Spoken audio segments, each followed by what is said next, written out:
अस्सलाम वालेकुम रहमतुल्लाह। हमने इक्विलिब्रियम पे आइसोटोप इफेक्ट पढ़ लिया था। आज हम स्टार्ट करेंगे isotopic effect on kinetics of reaction या काइनेटिक आइसोटोप इफेक्ट इसे बोलेंगे। काइनेटिक आइसोटोप इफेक्ट हम स्टडी करेंगे और इसमें हम देखेंगे कि आइसोटोपिक सब्स्टिट्यूशन का रिएक्शन की काइनेटिक्स पे या रिएक्शन के रेट पे क्या इफेक्ट होता है। तो काइनेटिक्स की स्टडी के लिए दो चीज़ें इंपॉर्टेंट हैं, दो पॉइंट इंपॉर्टेंट हैं नोट करने के लिए कि एक तो जब हमने इक्विलिब्रियम पे इफेक्ट देखा था तो उसमें हमने इक्विलिब्रियम कांस्टेंट दिया था Kc, वो डिपेंड करता था प्रोडक्ट्स की फाइनल कंसंट्रेशन पे और रिएक्टेंट्स की फाइनल या ओवरऑल कंसंट्रेशन पे, और वो पाथ पे डिपेंड नहीं करता था इक्विलिब्रियम कांस्टेंट। तो हमें सिर्फ दो चीज़ें चाहिए थी, प्रोडक्ट्स की कंसंट्रेशन और रिएक्टेंट्स की कंसंट्रेशन। जबकि जब हम रिएक्टेंट्स इसकी काइनेटिक्स रिएक्शन काइनेटिक्स पे इफेक्ट देखना चाहें आइसोटोप के, तो काइनेटिक्स की बात जब भी हम करें तो हमें मैकेनिज्म चाहिए होते हैं, मैकेनिज्म को स्टडी करना है। तो उस मैकेनिज्म में फिर जब रिएक्टेंट से प्रोडक्ट बनते हैं, रिएक्टेंट से प्रोडक्ट्स बनते हैं, तो दरमियान में एक हाई एनर्जी स्टेट आती है जिसे हम ट्रांजिशन स्टेट या एक्टिवेटेड कॉम्प्लेक्स स्टेट कहते हैं। तो काइनेटिक्स इसमें इक्विलिब्रियम में तो हमें इस स्टेट से कोई भी लेना देना नहीं था, क्योंकि हमें सिर्फ रिएक्टेंट्स और प्रोडक्ट्स की कंसंट्रेशन चाहिए थी। लेकिन जब हम काइनेटिक आइसोटोप इफेक्ट देखेंगे तो उसमें हमें एक्टिवेटेड कॉम्प्लेक्स की एनर्जीज के बारे में पता होना जरूरी है। और अब चूंकि एक्टिवेटेड कॉम्प्लेक्स या transition state short living state होती है, तो उसकी एनर्जीज को स्टडी करने के लिए हमें इनफ टाइम नहीं मिलता और हमें कंप्लीट इंफॉर्मेशन नहीं मिलती उसकी एनर्जीज के बारे में। तो इसका इफेक्ट क्या होगा हमारी स्टडी पे कि काइनेटिक आइसोटोप इफेक्ट को स्टडी करना बहुत ज़्यादा मुश्किल होगा as compare to equilibrium isotope effect. और रीज़न मैंने ऑलरेडी बता दी है, क्योंकि हमें एक्टिवेटेड कॉम्प्लेक्स की स्टेट्स ऑफ एनर्जी के बारे में पता होना ज़रूरी है। दूसरा पॉइंट,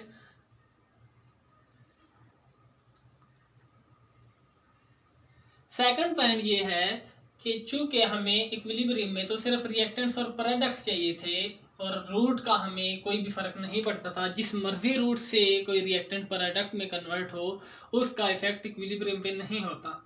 लेकिन जब हम आइसोटोप इफेक्ट पढ़ते हैं तो नॉर्मल जो मैकेनिज्म है या नॉर्मल रूट है वो ये है कि रिएक्टेंट्स को एनर्जी मिलेगी, वो इस एक्टिवेशन एनर्जी बैरियर को, जो एक्टिवेटेड कॉम्प्लेक्स तक एनर्जी है इसे हम एक्टिवेशन एनर्जी कहते हैं, इस बैरियर तक पहुंचेंगे, इसे क्रॉस करेंगे और फिर प्रोडक्ट्स में कन्वर्ट होंगे। ये कहता है क्या, रिएक्शन का जो रूट है नॉर्मल रूट। लेकिन कभी कभी क्या होता है कि बजाय इस एक्टिवेशन एनर्जी बैरियर को क्रॉस करके प्रोडक्ट्स में कन्वर्ट होने के, रिएक्टेंट्स के मॉलिक्यूल्स डायरेक्ट प्रोडक्ट में कन्वर्ट हो जाते हैं without gaining this bulk of energy. तो इस रूट से, शॉर्ट रूट से जो रिएक्टेंट्स प्रोडक्ट्स में कन्वर्ट होते हैं, इसे हम कहते हैं कि ये क्वांटम टनलिंग हुई है, क्वांटम टनलिंग हुई है। तो इस क्वांटम टनलिंग की वजह से जो हमारी नॉर्मल एक्सपेक्टेशंस होती हैं एक रिएक्शन के रूट की, वो सारी हाथ में मिल जाती हैं और इसी की वजह से हमारा मैकेनिज्म को स्टडी करने का प्रोसेस काफ़ी मुश्किल हो जाता है। लेकिन अब हमने स्टडी करना तो है, तो उसके लिए हमें कुछ जनरलाइजेशंस यूज़ करनी पड़ेंगी, कुछ कंप्रोमाइज़ करना पड़ेगा। तो वो जनरलाइजेशंस क्या हैं कि एक तो हमने देखा कि हमें एक्टिवेटेड कॉम्प्लेक्स की एनर्जीज के बारे में पता होना चाहिए, लेकिन अगर पता ना भी हो, हमें रिलेटिव एनर्जीज का पता हो कि सपोज एक हमारे पास ये रिएक्शन है RH का और एक रिएक्शन है RD का, तो इन दोनों की एक्टिवेटेड कॉम्प्लेक्स की एनर्जीज के दरमियान अगर डिफरेंस हमें पता चल जाए, एब्सोल्यूट एनर्जी, जहाँ सपोज 0 पॉइंट एनर्जी है, हमें इस एनर्जी का नहीं पता, हमें ये नहीं पता कि इसकी एनर्जी 2 किलो जूल पर मोल है या इसकी 20 किलो जूल पर मोल है, यहाँ से यहाँ तक इस चीज़ का हमें नहीं पता। लेकिन हमें ये पता है कि इसके एक्टिवेटेड स्टेट और इसकी एक्टिवेटेड स्टेट के एनर्जी के दरमियान डिफरेंस है 3 किलो जूल पर मोल का। इस एनर्जी डिफरेंस का अगर पता हो तो हम आइसोटोप इफेक्ट स्टडी कर सकते हैं, तो हम इसी डिफरेंस को यूज़ करेंगे। तो पहला पॉइंट तो हमारा क्लियर हो गया। जो सेकंड पॉइंट है क्वांटम टनलिंग का, उसके लिए हम क्या करेंगे कि हम हाई टेम्परेचर यूज करेंगे। हाई टेम्परेचर क्यों यूज करेंगे? हाई टेम्परेचर हम इसलिए यूज करेंगे कि क्वांटम टनलिंग ना हो। जब हम हाई टेम्परेचर देंगे उससे थर्मल एनर्जी मिलेगी रिएक्टेंट्स के मॉलिक्यूल्स को, उस थर्मल एनर्जी को यूटिलाइज करके ये एक्टिवेशन एनर्जी को बैरियर को क्रॉस करने के काबिल हो जाएंगे और ये सीधे तरीके से प्रोडक्ट की तरफ जाएंगे, चोरी करके शॉर्ट रास्ते से प्रोडक्ट में कन्वर्ट नहीं होंगे और क्वांटम टनलिंग कम हो जाएगी इफ टेम्परेचर इज 350 केल्विन और मोर। तो जितना टेम्परेचर बढ़ाते जाएंगे इस रास्ते से प्रोडक्ट्स में कन्वर्ट होने की चांसेस उतने बढ़ते जाएंगे और क्वांटम टनलिंग उतनी कम होती जाएगी। तो हमने दोनों चैलेंजेस को ओवरकम कर लिया और अब हम एक रिएक्शन देखते हैं और उस पर काइनेटिक आइसोटोप इफेक्ट स्टडी करेंगे। एक सिंपल रिएक्शन है जिसमें प्रोटॉन एब्स्ट्रैक्शन हो रही हो, तो उस तरह का रिएक्शन हम स्टडी करके देख लेते हैं कि सपोज एक RH मॉलिक्यूल था और इसने रिएक्ट किया एक R प्राइम के साथ, और चूंकि काइनेटिक आइसोटोप इफेक्ट में हमने एक्टिवेटेड कॉम्प्लेक्स को लिया और उसकी एनर्जीज को स्टडी करना है, तो इसके लिए हम इंटरमीडिएट स्टेट भी लिखेंगे इसमें कि RH क्या बनाता है, पहले RH और R प्राइम एक एक्टिवेटेड कॉम्प्लेक्स बनता है और उसके बाद ये R प्राइम H और R में कन्वर्ट होता है। और अगर हम आइसोटोप से रिप्लेस कर दें H को, तो उस केस में क्या हो जाएगा RD प्लस R प्राइम और एक्टिवेटेड कॉम्प्लेक्स बनेगा RD R प्राइम और उसके बाद ये कन्वर्ट होगा R prime D plus R में। तो अब हमें कंपैरिजन करना है सिर्फ इतने रिएक्शन का, हमें प्रोडक्ट से कुछ भी गर्ज नहीं है, हमें सिर्फ इस रूट से गर्ज है और हमें एक्टिवेटेड कॉम्प्लेक्स की एनर्जी से गर्ज है। ठीक है, तो उसके लिए हम क्या करेंगे, सपोज हम रेट कांस्टेंट अगर लिखें इस पहले रिएक्शन के लिए KH अगर देखें, तो जैसे हमने इक्विलिब्रियम कांस्टेंट को लिखा था पार्टीशन फंक्शंस की टर्म्स में, तो उसी तरह से हम अपने रेट कांस्टेंट को भी लिख सकते हैं। लेकिन यहाँ पे डिफरेंस ये होगा कि रेट कांस्टेंट को उसकी टर्म में पार्टीशन फंक्शंस की टर्म में लिखने की इक्वेशन थोड़ी सी डिफरेंट होगी। KH होता है कैपा के इक्वल। अब कैपा यहाँ पे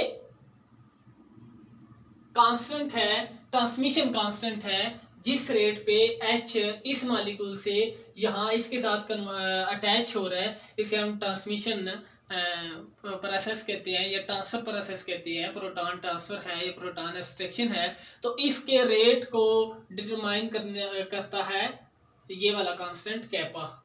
ठीक है, और इसके साथ मल्टीप्लाई होता है KBT/H। के बी इसमें बोल्ट्जमैन कांस्टेंट, T टेम्परेचर और H प्लांक्स कांस्टेंट, और उसके बाद इसमें आते हैं partition function of products divided by partition functions of reactants.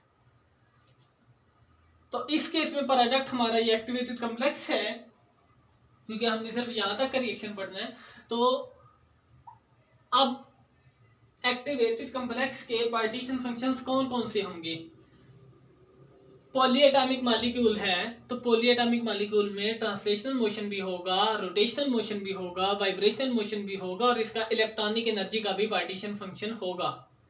अगर हम सारे पार्टीशन फंक्शंस को लिखें तो इसके पार्टीशन फंक्शन हमारे पास आएंगे। सबसे पहले हमारे पास ट्रांसलेशनल पार्टीशन फंक्शन 2πmkt/h² और इस सारे की पावर 3/2। मैथ इसमें आपको पता है कि होगा एक्टिवेटेड कॉम्प्लेक्स का RH R प्राइम का इनटू, अब इसी का हमारे पास आ जाएगा रोटेशनल, तो रोटेशनल होगा 8π²IKT/h²। I इसमें किसका होगा RH R प्राइम का। फिर आएगा वाइब्रेशनल 1/1 - E माइनस, इसी में एनर्जी लिख देता हूँ H nu, E is equal to H nu होता है, तो H न्यू की बजाय मैं एनर्जी लिख देता हूँ E1/RT minus H new over KT होता है, तो E/KT हो जाएगा। और साथ में इसकी इलेक्ट्रॉनिक एनर्जी का पार्टीशन फंक्शन होगा एक्सपोनेंशियल माइनस h/KT। और इसी h न्यू को अगर हम एनर्जी के सेंस में लिख लें तो इसे E1/KT या क्योंकि ये एक्टिवेटेड कम्प्लेक्स की एनर्जी है तो ई एक्टिवेटेड कम्प्लेक्स में कर देता हूँ। और इस सारे को डिवाइड करना हमने किसके साथ, अपने रिएक्टेंट्स के पार्टीशन फंक्शंस के साथ। तो रिएक्टेंट्स पहले RH है तो ये पॉलीएटॉमिक है, तो पॉलीएटॉमिक में कौन कौन से पार्टीशन फंक्शंस होंगे हमारे पास, ट्रांसलेशनल होगा 2πm/kT/h² और इसकी पावर 3/2, और मैथ किसका होगा इसमें RH का। और फिर उसके बाद RH का हमारे पास आ जाएगा रोटेशनल पार्टीशन फंक्शन, और सॉरी 8π आते इसमें 8π² IRHKT/h²।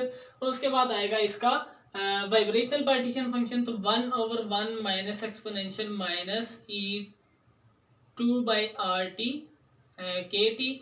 और फिर आएगा इसका इलेक्ट्रॉनिक, तो एक्सपोनेंशियल -E और RH/KT। फिर इस सेकंड वाले के सारे पार्टीशन फंक्शन, तो हमारे पास आएगा 2πmR'/KT/h² और इसकी पावर हमारे पास 3/2। फिर इसका रोटेशनल वाला तो 8π² IKT/h²। फिर आएगा इसका वाइब्रेशनल, इसे मैं E2/KT कर देता हूँ, और एक्सपोनेंशियल जो इलेक्ट्रॉनिक है -ER'/KT। और इसी हमने जब कंपेयर करना है इस रिएक्शन के साथ डी वाले के साथ, तो उसके लिए हम KD भी लिखेंगे। तो KD इक्वल होगा किसके, प्रोडक्ट्स मीन इसका कैपा इनटू KBT/H, जिस तरह हमने इसमें लिखा था पूरी इक्वेशन उसी तरह से आएगी। सिर्फ क्या आएगा कि MRH की जगह RDR' आ जाएगा, और जहाँ पे RH था वहाँ पे RD आ जाएगा, सिर्फ इतना सा डिफरेंस। तो क्या आएगा यहाँ पे 2πm mass of RDR'/KT/h², सारे की पावर 3/2। फिर आएगा इसका रोटेशनल वाला पार्टीशन फंक्शन 8π² IKT, I किसका RDR' का डिवाइडेड बाय h²। फिर आएगा इसका इलेक्ट्रॉनिक 1/1 - एक्सपोनेंशियल E3/KT, और फिर electronic exponential -E activated complex है डिवाइडेड बाय RT, और this whole divided by reactants. तो रिएक्टेंट में आएगा सबसे पहले ट्रांसलेशनल 2πm ऑफ RDKT/h², और सारे की पावर 3/2। फिर आएगा इस RD का रोटेशनल, तो उसमें आएगा 8π² IKT/h², I किसका आएगा RD का। फिर आएगा इसका वाइब्रेशनल 1/1 - एक्सपोनेंशियल E4/KT सॉरी, और इसका इलेक्ट्रॉनिक पार्टीशन फंक्शन आएगा एक्सपोनेंशियल -ERD/KT। और फिर हमारे दूसरे रिएक्टेंट के सारे पार्टीशन फंक्शन, तो सबसे पहले इसका रोटेशनल पार्टीशन फंक्शन जो कि सॉरी ट्रांसलेशनल 2πmR'/KT/h², और इस सारे की पावर 3/2। फिर इसी का रोटेशनल 8π² IKT, I की इसका R' का डिवाइडेड बाय h²। फिर इसका वाइब्रेशनल 1/1 - एक्सपोनेंशियल E5 हो जाएगा शायद डिवाइडेड बाय KT, और फिर इसका इलेक्ट्रॉनिक -E6/KT। तो अब इनके कंपैरिजन को स्टडी करने के लिए हम KH को डिवाइड करते हैं KD से, तो ये पूरी इक्वेशन डिवाइड हो जाएगी। अब देखें कि जो कैपा था, कैपा इस कैपा के साथ कैंसिल हो जाएगा, KBT/H इस KBT/H के साथ कैंसिल। जो हमारे पास था RH का मैस ऑलमोस्ट इक्वल है RDR' के मैस के इक्वल। अगर R' और R दोनों बहुत ग्रेटर हो as compare to H, mean suppose इसका मैस भी 5000 है, इसका भी 5000 है, तो इसका सिर्फ 1 है, तो इन दोनों के मुकाबले में ये अब कितना होगा 10,001 और इसका 10,002, तो ये ऑलमोस्ट सेम है। तो जब सेम होंगे तो इनका ट्रांसलेशनल पार्टीशन फंक्शन इक्वल हो जाएगा, ये कैंसिल हो जाएगा। फिर इनका जो मोमेंट ऑफ इनर्शिया है मैथ सेम होने की वजह से वो भी सेम हो जाएगा, तो इनका रोटेशनल पार्टीशन फंक्शन भी आप इसमें कैंसिल हो जाएगा। फिर क्या होगा कि इनकी वाइब्रेशनल फ्रीक्वेंसीज भी ऑलमोस्ट सिमिलर होंगी, तो ये वाला वाइब्रेशनल पार्टीशन फंक्शन भी इनका आप इसमें कैंसिल हो जाएगा। इसी तरह अगर हम रिएक्टेंट्स वाली साइड पे देखेंगे तो अगर आर बहुत ज़्यादा ग्रेटर है, मीन इसका 5000 है और इसका भी 5000 है और इसका 1 है और इसका सिर्फ 2 है, तो इसके मुकाबले में ये मैथ बहुत कम है, तो आर एच और आर डी का मैथ ऑलमोस्ट इक्वल है। तो जब मैथ ऑफ आर एच और math of R D equal है तो इनके पार्टीशन फंक्शंस भी ऑलमोस्ट इक्वल होंगे और ये सारे आप इसमें कैंसिल हो जाएंगे। और इसमें तो अजम्पशन की ज़रूरत ही नहीं है, क्योंकि इसमें तो डायरेक्ट क्या है कि है ही मैथ ऑफ आर प्राइम और मैथ ऑफ आर प्राइम है, तो ये वाले सारे पार्टीशन फंक्शंस भी आप इसमें कैंसिल हो जाएंगे। तो बाकी हमारे पास क्या बचेगा, सिर्फ जो इलेक्ट्रॉनिक पार्टीशन फंक्शन थे, ये इलेक्ट्रॉनिक पार्टीशन फंक्शंस हमारे पास बचे हैं। ठीक है, तो इलेक्ट्रॉनिक में क्या होगा कि जो हमारे पास इस रिएक्शन में एक्टिवेटेड कॉम्प्लेक्स की एनर्जी है और यहाँ पे इन दोनों रिएक्टेंट्स की एनर्जी है, ये रिएक्टेंट्स की एनर्जी है और ये एक्टिवेटेड कॉम्प्लेक्स की एनर्जी है। इसी तरह इस रिएक्शन के लिए ये सेकंड इस एक्टिवेटेड कॉम्प्लेक्स की एनर्जी है और ये दोनों एनर्जीज हैं इन रिएक्टेंट्स की। तो अगर हम एक्टिवेटेड कॉम्प्लेक्स की एनर्जी में से रिएक्टेंट्स की एनर्जीज को माइनस कर दें तो हमारे पास क्या आएगा, हमारे पास डिसोसिएशन एनर्जी आएगी, या वो एनर्जी आएगी जो हमें चाहिए इन रिएक्टेंट से एक्टिवेटेड कॉम्प्लेक्स तक जाने के लिए। ये मैं डायग्राम से समझा देता हूँ, ये बात तो क्लियर होगी कि हमारे पास सिर्फ क्या बचा है, इलेक्ट्रॉनिक पार्टीशन फंक्शन बचे।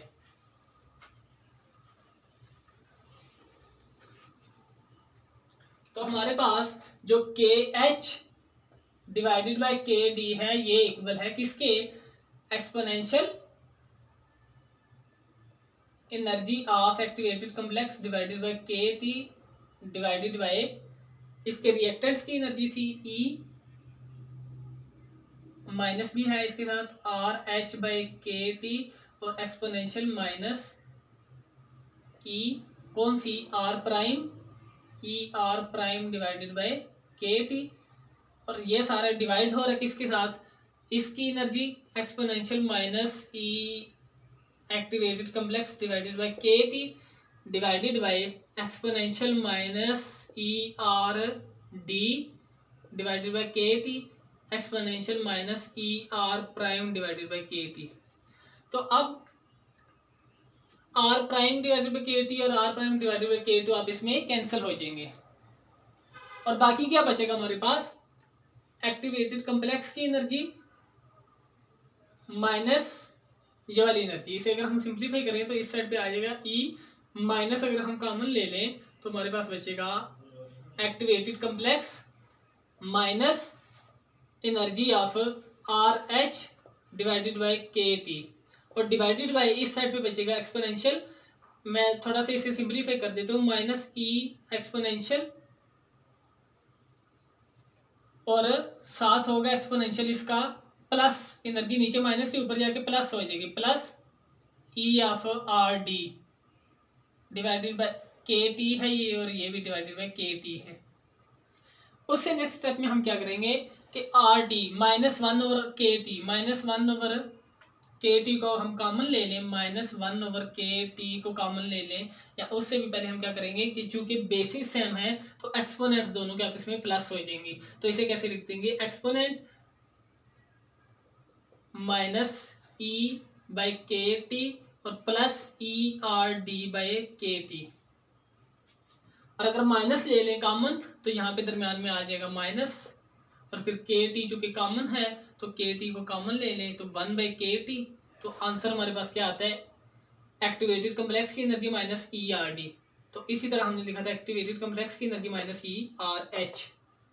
तो हमारे पास जो आंसर आएगा हमारे पास क्या आएगा कि एक्सपोनेंशियल जो ये वाली एनर्जी है ये जब हम इन रिएक्टेंट से इस एक्टिवेटेड कॉम्प्लेक्स में जाते हैं तो ये एनर्जी डिफरेंस है वो इसके इक्वल है, ये एक्टिवेटेड कॉम्प्लेक्स की एनर्जी माइनस जो ERD या ERH थी वो एनर्जी, तो ये हमारे पास एनर्जी डिफरेंस आता है। तो इसे हम सपोज इस पूरी एनर्जी को EH कह देते हैं, और जब ERD होगा तो RD से एक्टिवेटेड कॉम्प्लेक्स तक पहुंचने में एनर्जी को हम ED अगर कह दें, ठीक है। तो हमारे पास आंसर क्या आएगा कि इसका आंसर हमारे पास है एक्टिवेटेड कॉम्प्लेक्स माइनस ERH के लिए हमारे पास क्या है, EH exponential minus EH by KT divided by exponential RD है, तो exponential minus ED by KT is equal to KH over KD। इससे हमें पता चलता है कि जो टोटल गैम है यहाँ पे वो सारी एनर्जी की है। अब हम पोटेंशियल एनर्जी डायग्राम पे जाएंगे कि हमारे पास सपोज ये एंडोथर्मिक अगर रिएक्शन था, तो ये इसकी एक्टिवेटेड कॉम्प्लेक्स की एनर्जी है। तो एक्टिवेटेड कॉम्प्लेक्स की एनर्जी दोनों की आपस में ऑलमोस्ट सेम है। उसकी वजह ये है कि इसमें जो टोटल एनर्जी डिटरमाइन करनी है वो वाइब्रेशंस ने करनी है, ठीक है। वाइब्रेशनल एनर्जी इसमें इन्वॉल्व होगी, और वाइब्रेशनल एनर्जी क्या होगी कि चूंकि H इसके सेंटर में है, R और R प्राइम दोनों ऑलमोस्ट इक्वल साइजेस के हैं, तो जब सिमेट्रिक से टच होगी तो एक दफ़ा दोनों R करीब आएंगे, एक दफ़ा दोनों R दूर जाएंगे। इस तरह बेंडिंग होगी तो R दोनों इस साइड पे आ जाएंगे या उस साइड पे चले जाएंगे। तो H ने अपनी पोजीशन चेंज नहीं करनी, मूवमेंट किसकी हो रही है, R प्राइम की और R की, और इसी तरह से इस R प्राइम और इस R की मूवमेंट हो रही है। तो जितनी मूवमेंट इसमें हो रही है R और R प्राइम, तो चूंकि R और R प्राइम सेम है तो इनकी भी मूवमेंट्स उतनी ही होगी, तो दोनों की एनर्जी वाइब्रेशनल सेम होगी। मीन एक्टिवेटेड कॉम्प्लेक्स में जितनी एनर्जी DH R प्राइम की है उतनी RH R प्राइम की है उतनी RD R प्राइम की है, दोनों की एनर्जी सेम है। लेकिन क्या था कि यहाँ पे जीरो पॉइंट एनर्जी रिएक्टेंट्स में RD की कम थी और RH की ज्यादा थी, क्योंकि RD का बॉन्ड ज्यादा स्ट्रांग है और इसकी जीरो पॉइंट एनर्जी कम होती है। तो अब क्या होगा कि जो RH से जो हमने एक्टिवेटेड कॉम्प्लेक्स तक पहुंचने में एनर्जी चाहिए थी वो हमने बताया था कि EH के इक्वल है, और जो RD से एक्टिवेटेड कॉम्प्लेक्स तक पहुंचने में एनर्जी है वो ED है।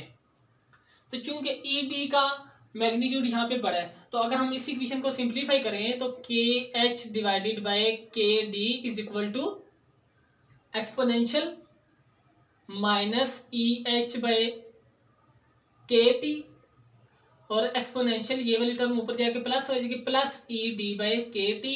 तो इसे अगर हम सिंप्लीफाई करें तो KH divided by KD is equal to exponential base same है तो पावर प्लस हो जाएगी, तो ED वाली टर्म पहले आ जाएगी, ED minus EH divided by RT, ये हमारे पास आता है आंसर।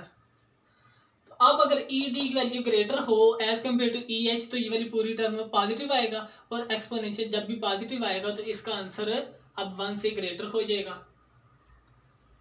हम इसे सॉल्व कर लेते हैं। हमने प्रीवियस लेक्चर में देखा था कि जो इसकी जीरो पॉइंट एनर्जी है RD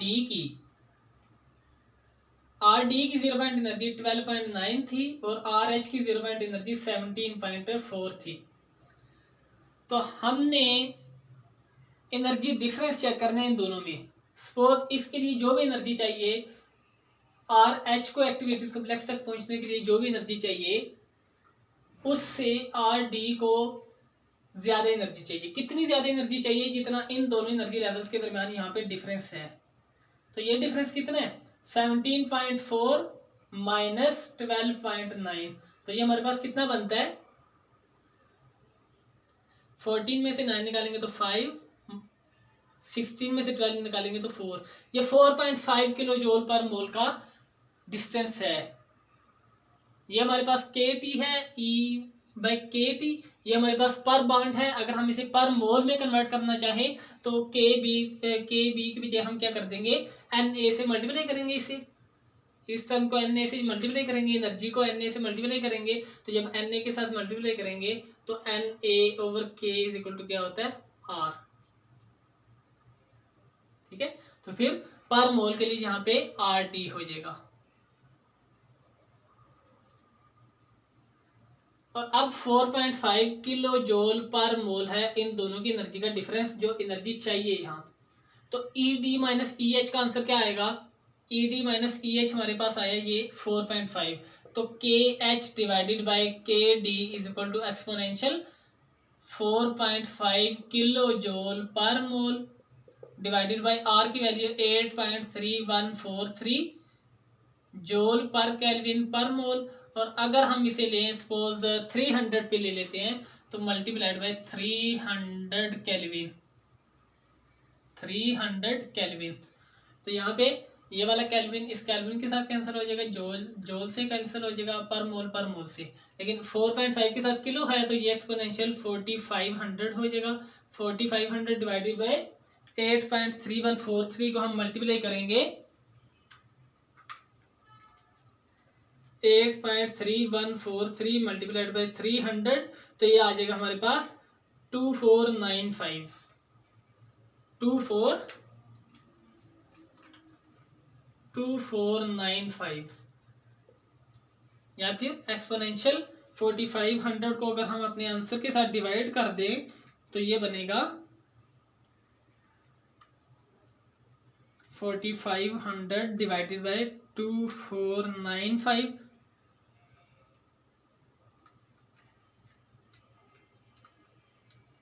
तो ये आता है 1.8 एक्सपोनेंशियल 1.8, और ये इक्वल आ जाएगा exponential raise to power answer is equal to 6 almost 6.07। तो K H divided by K D हमारे पास आता है 6.07, mean K H is equal to, this implies that K H is equal to 6.07 times of K D. Mean जो rate है K H का, mean जो पहले वाले इस रिएक्शन का रेट है वो 6.07 या 6 टाइम्स ग्रेटर है एज कंपेयर टू के डी। मीन अगर हम प्रोटॉन को रिप्लेस करेंगे ड्यूटियम से तो हमारा रेट ऑफ डिसोसिएशन या रेट ऑफ एब्स्ट्रैक्शन कम हो जाएगा, ठीक है। लेकिन इसमें हम थोड़ी सी अगर चेंजिंग करें तो चेंजिंग करके देखेंगे कि अगर हमने अभी कंसीडर किया था कि आर और आर प्राइम दोनों एच से बहुत बड़े हैं, अब हम थोड़ी सी चेंजिंग ये करेंगे कि ये छोटे हैं, इन दोनों में से एक छोटा है, आर छोटा है या आर प्राइम बहुत छोटा है। उस केस में क्या होगा, सपोज मैं कहता हूं कि आर प्राइम यहाँ पे एच के इक्वल है, एच के इक्वल है आर प्राइम, यहां पे भी एच के इक्वल है, तो उस केस में क्या होगा, बाकी सारी डेरिवेशन सेम रहेगी। के H divided by K D, चूंकि हमें पता है कि ई की power delta E by R T के इक्वल होता है, ये हमारी लास्ट इक्वेशन थी। तो अब इसमें क्या होगा कि हमने लास्ट टाइम देखा था कि यहाँ पे भी आर था, यहाँ पे आर प्राइम था, दोनों बल्कि ग्रुप थे, दोनों मूव करते थे, एच अपनी जगह पे कांस्टेंट रहता था, एच कांस्टेंट रहता था, सिर्फ साइड वाले ग्रुप्स मूव करते थे। यहाँ पे भी डी सेम रहता था, सिर्फ साइड वाले ग्रुप्स मूव करते थे, तो उनकी मूवमेंट इक्वल थी। मूवमेंट इक्वल होने की वजह से उनके एक्टिवेटेड कॉम्प्लेक्स की एनर्जी दोनों की सेम थी, एक ही पॉइंट पे थी दोनों की एनर्जी। तो हमने 0 पॉइंट एनर्जी से डिफरेंस इसका भी देख लिया, इसका भी देख लिया, और उसकी वैल्यू यहाँ पे पुट करके तो हमने वैल्यू निकाल ली थी। लेकिन होगा क्या कि जब इन दोनों में से एक लाइटर होगा, जैसे एच आ गया, तो अब जो सिमेट्रिक वाइब्रेशंस हैं, एक साइड पे ये लाइटर एटम है, एक साइड पे हैवियर ग्रुप है, तो अब इसका सेंटर कहीं इस साइड पे होगा, एच से लेफ्ट पे होगा, तो अब इस पूरे ने ऐसे मूव करना है, ऐसे वाइब्रेट होगा, अब ये यहाँ से वाइब्रेट होगा, और इस तरह ये भी यहाँ से वाइब्रेट होगा। तो जब ये छोटे ग्रुप्स वाइब्रेट होंगे तो इसका मैस इन दोनों का मिला के 2 है, इसका 3 है, तो ये 3 वाला है, इसकी वाइब्रेशन क्या होगी, इसकी वाइब्रेशन कम होगी। तो जब वाइब्रेशन कम होगी तो मीन ये लोअर एनर्जी पे होगा, इसकी एक्टिवेटेड कॉम्प्लेक्स की एनर्जी भी लो होगी। तो अब ये दोनों एक ही लेवल पे नहीं रहेंगे, बल्कि एक की एनर्जी हाई हो जाएगी, दूसरे की लो हो जाएगी। हाई किसकी हुई है, जिसमें आर एच और एच है, और लो किसकी हुई है, जिसमें आर डी और डी है। तो इस केस में क्या होगा कि जो डेल्टा ई थी, ये ई एच है, ये ई डी है, तो आगे था हमारे पास E D minus E H is equal to 4.5 kilo joule पर मोल था, जब ये दोनों सेम लेवल पे थे। लेकिन अब क्या होगा कि अब वो 4.5 से कम हो जाएगा, क्योंकि ये वाला डिफरेंस, सपोज अगर ये 2 जूल है, 2 किलो जूल पर मोल है, तो ये वाला कम हो जाएगा, 4.5 माइनस 2.0 हो जाएगा, तो ये हमारे पास 2.5 हो जाएगा। तो अगर हम अब कम एनर्जी की वैल्यू यहाँ पे पुट करेंगे तो आंसर क्या आएगा, K H divided by K D is equal to exponential 4.5 की बजाय हमने 2.5 पुट करना है, किलो जूल था तो 2500 हो जाएगा, डिवाइडेड बाय 8.3143 क्रॉस टेम्परेचर हम सपोज दोबारा 300 केल्विन ले लेते हैं, तो उस केस में हमारे पास के एच ओवर के डी की वैल्यू क्या आएगी, यहाँ पे हमारे पास के एच ओवर के डी आ जाता है 2500 डिवाइडेड बाय 8.3143 क्रॉस 300, तो हमारे पास आंसर आता है इसका ऑलमोस्ट 1। तो एक्सपोनेंशियल 1 और एक्सपोनेंशियल 1 किसके इक्वल होता है,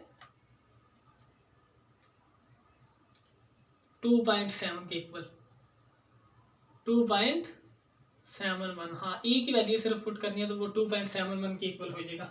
आगे हमने जो रिएक्शन देखा था उसमें था अगर आर और आर प्राइम दोनों ग्रेटर हों तो उसमें के एच ओवर के डी था 6 के इक्वल। अब ये रेशियो कम हुई है, मीन के एच कम हुआ है as compare to previous reaction, और अब के एच इज इक्वल टू 2.7 के डी के इक्वल है। मीन अब जो प्रोटॉन एब्स्ट्रैक्शन है या तो वो मुश्किल हो गई है और या जो ड्यूटेरियम एब्स्ट्रैक्शन है वो इजी हो गई, जिसकी वजह से ये वाला रिएक्शन फास्ट हुआ है या फिर ये वाला रिएक्शन स्लो हुआ है। ठीक है, कि पहले ये वाला रिएक्शन 6 गुना ज्यादा तेज था, अब सिर्फ 2-2.5 गुना तेज रह गया। तो इसका मतलब है कि या तो ये वाला रिएक्शन स्लो हो गया या ये वाला रिएक्शन फास्ट हो गया। ठीक है, तो सेम प्रोसेस होगा इसके साथ भी कि अगर हम इस आर प्राइम को बदल